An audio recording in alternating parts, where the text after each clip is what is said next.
Hello student, we are going to start with our second lesson, trade. Let us see what is the meaning of trade. See, trade play a very important role in any country. कोई भी country में अगर development आपको चाहिए, economy को grow करना है, तो वहाँ पर proper trade होना चाहिए. Okay, trade का मतलब क्या है? Trade means buying and selling of goods and services for money. Originally trade actually कैसे स्टार्ट हुआ था? बार्टर सिस्टम था पहले, goods were exchange for goods, ऐसे स्टार्ट हुआ था. बट बाद में कॉमन करेंसी के इन्वेंशन के बाद अब जो ट्रेड होने लगा वो बहुत सिंप्लीफाइड हो गया, सिंपल हो गया, और गुड्स जो है किससे एक्सचेंज होने लगे? पैसे से. ट्रेड का मतलब क्या है? Exchange of goods and services with the objective of earning profit. इसका ऑब्जेक्टिव क्या है? मेन एम क्या है? प्रॉफिट कमाना. We are going to see the types of trade. There are basically two types. Internal trade होता है, next होता है external trade. Internal trade means within the boundaries of the country. जो country के अंदर trade होता है that is called as internal trade. और एक्सटर्नल ट्रेड क्या होता है? जिसको बोलते हैं फॉरेन ट्रेड भी बोलते हैं, जो दो कंट्री के बीच में ट्रेड होता है that is called as external trade. International और फॉरेन ट्रेड. ठीक है. फर्स्ट इंटरनल ट्रेड में देखो दो कैटेगरीज हैं, wholesale trade and retail trade. Wholesale trade मतलब क्या? Wholesale trade means when the goods are purchased in large quantity from the manufacturer or the producer for the purpose of reselling it. Sale trade का मतलब क्या है? Large quantity में जब goods purchase किया जाता है, किससे? मैन्युफैक्चरर या प्रोड्यूसर से. एंड पर्पस क्या है इसका? To resell it to the retailer. That is called as wholesale trade, and the person who is engaged in this activity is called as wholesaler. And wholesaler का काम क्या है? Manufacturer से goods purchase करना और उसको किसको बेच देना? रिटेलर्स को सेल कर देना. और दूसरी कैटेगरी क्या है? रिटेलर्स. अब रिटेलर्स किससे परचेज करते हैं goods? Retailers they purchase goods from the wholesaler. और रिटेलर किसको सेल करते हैं? फाइनल कंज्यूमर को सेल करते हैं. Retailer actually they purchase in smaller quantity. इसको बोलते हैं चैनल ऑफ डिस्ट्रीब्यूशन. जो गुड्स किस तरीके से डिस्ट्रीब्यूट हो रहा है एक्चुअली उसको बोलते हैं चैनल ऑफ डिस्ट्रीब्यूशन, जिसमें सबसे पहले आता है प्रोड्यूसर या मैन्युफैक्चरर जो गुड्स प्रोड्यूस करता है. देन उससे कौन परचेज करता है? होलसेलर. होलसेलर किसको सेल करता है? रिटेलर्स को. ओके. और रिटेलर्स होलसेलर से परचेज करने के बाद किसको बेचता है? फाइनल कंज्यूमर को. दैट मीन्स कि चैनल ऑफ डिस्ट्रीब्यूशन में सबसे पहले आएगा प्रोड्यूसर और सबसे लास्ट जो इस चेन में आएगा वो है कंज्यूमर. रिटेलर्स में भी दो कैटेगरी है, इटिनेरेंट रिटेलर और फिक्स्ड शॉप रिटेलर. ठीक है. तो ये एक एक करके हम लोग देखेंगे. पहले देखेंगे हम लोग क्या? होलसेलर को देखेंगे, जो हम लोग ने अभी समझ भी लिया है कि wholesaler they purchase in large quantity from the producer. Definition क्या है फिलिप कॉटलर की?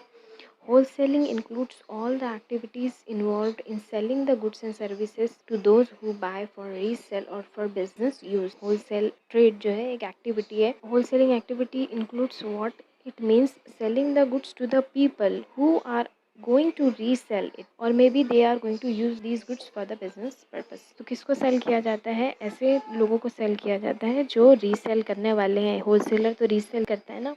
और maybe other reason is that maybe these goods are going to be sold for the business use. जैसे spare parts होते हैं उसको sell किया जाता है, तो स्पेयर पार्ट्स अगेन जो परचेज़ करता है वो उससे हो सकता है कुछ बनाए. जैसे कंप्यूटर के स्पेयर पार्ट्स परचेज़ करने के बाद उससे कंप्यूटर बनता है. सो प्रोड्यूसर्स किसको सेल करते हैं? होलसेलर को. और होलसेलर उसको रीसेल कर देते हैं. और या यही गुड्स जो है बिजनेस पर्पज़ के लिए भी यूज़ होता है, जिससे फर्दर प्रोडक्शन होता है. According to Evelyn Thomas, a true wholesaler is himself neither a manufacturer and nor a retailer but act as a link between two.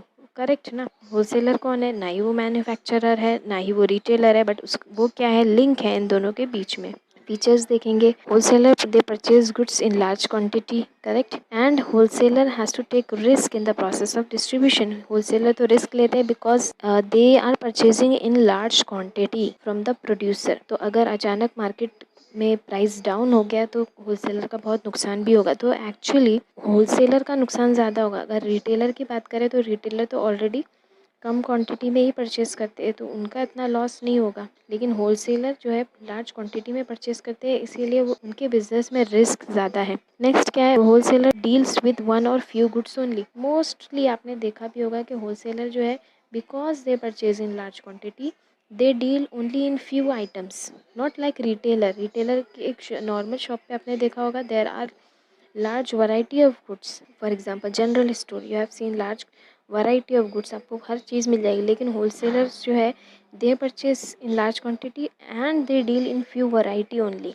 Fourth is a large amount of capital is required in the business. Since they are purchasing in large quantity, they need more capital. Next is a wholesaler maintain price stability by balancing the supply and demand factor. This is so right that they maintain the stability of the price. Price किस पे depend है?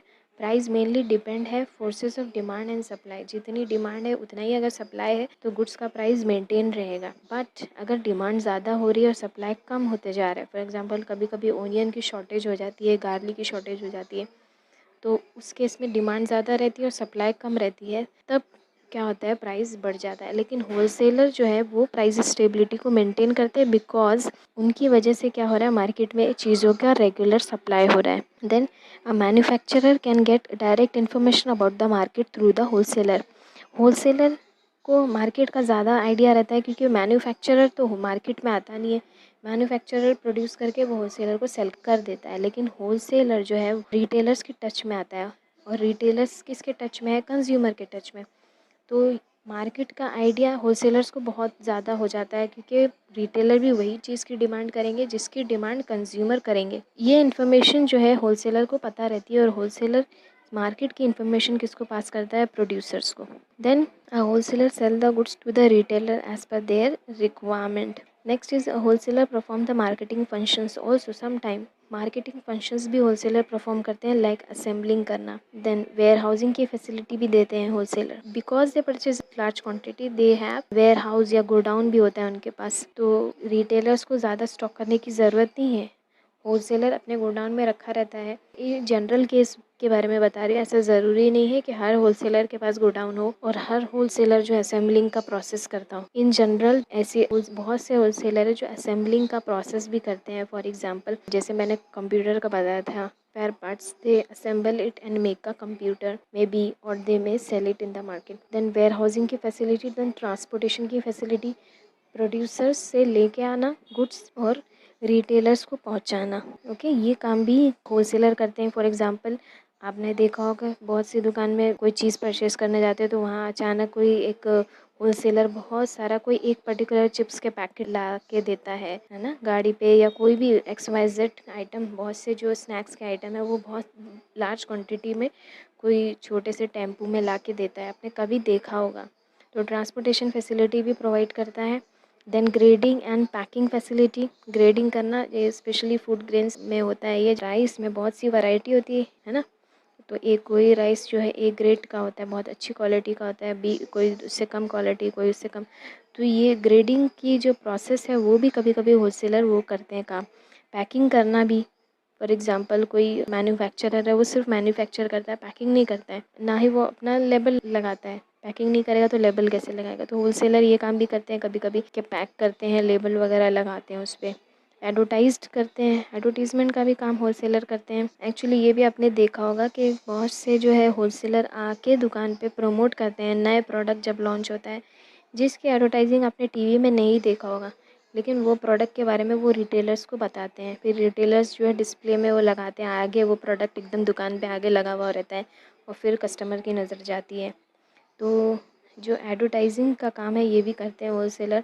Then financing का काम कैसे करते हैं, finance कैसे provide करते हैं, रिटेलर्स को टाइम पीरियड देते हैं कि वो जो पेमेंट है वो थोड़ा दिन के बाद करें, ये फैसिलिटी देते हैं। तो रिटेलर्स को एक रिलैक्सेशन मिल जाता है कि हमारे पास कंज्यूमर से जब हम पैसा आएगा तो हम पे करेंगे। तो ये एक टाइप की फाइनेंसिंग है जो होलसेलर प्रोवाइड कर रहा है रिटेलर्स को। उसके बाद क्या आएगा, सर्विसेज क्या प्रोवाइड करता है, सर्विसेज मैन्युफैक्चरर को क्या क्या फैसिलिटी है because of the wholesaler. First is large purchase, a wholesaler purchase in large quantity of goods from the manufacturer. Correct, manufacturer को आराम है कि लार्ज क्वांटिटी में होलसेलर परचेज कर लेते हैं गुड्स और रिटेलर्स को देते हैं, and sell it to the retailer by collecting order from the retailer. अगर ये हेडेक मैन्युफैक्चरर के सर पे आएगा तो कितने सारे रिटेलर है, एक एक ऑर्डर देंगे, वहाँ से सामान जाएगा, it will be a big big headache for the manufacturer. लेकिन ये काम उनके लिए आसान हो गया है because of the wholesaler. Then second is storage facility,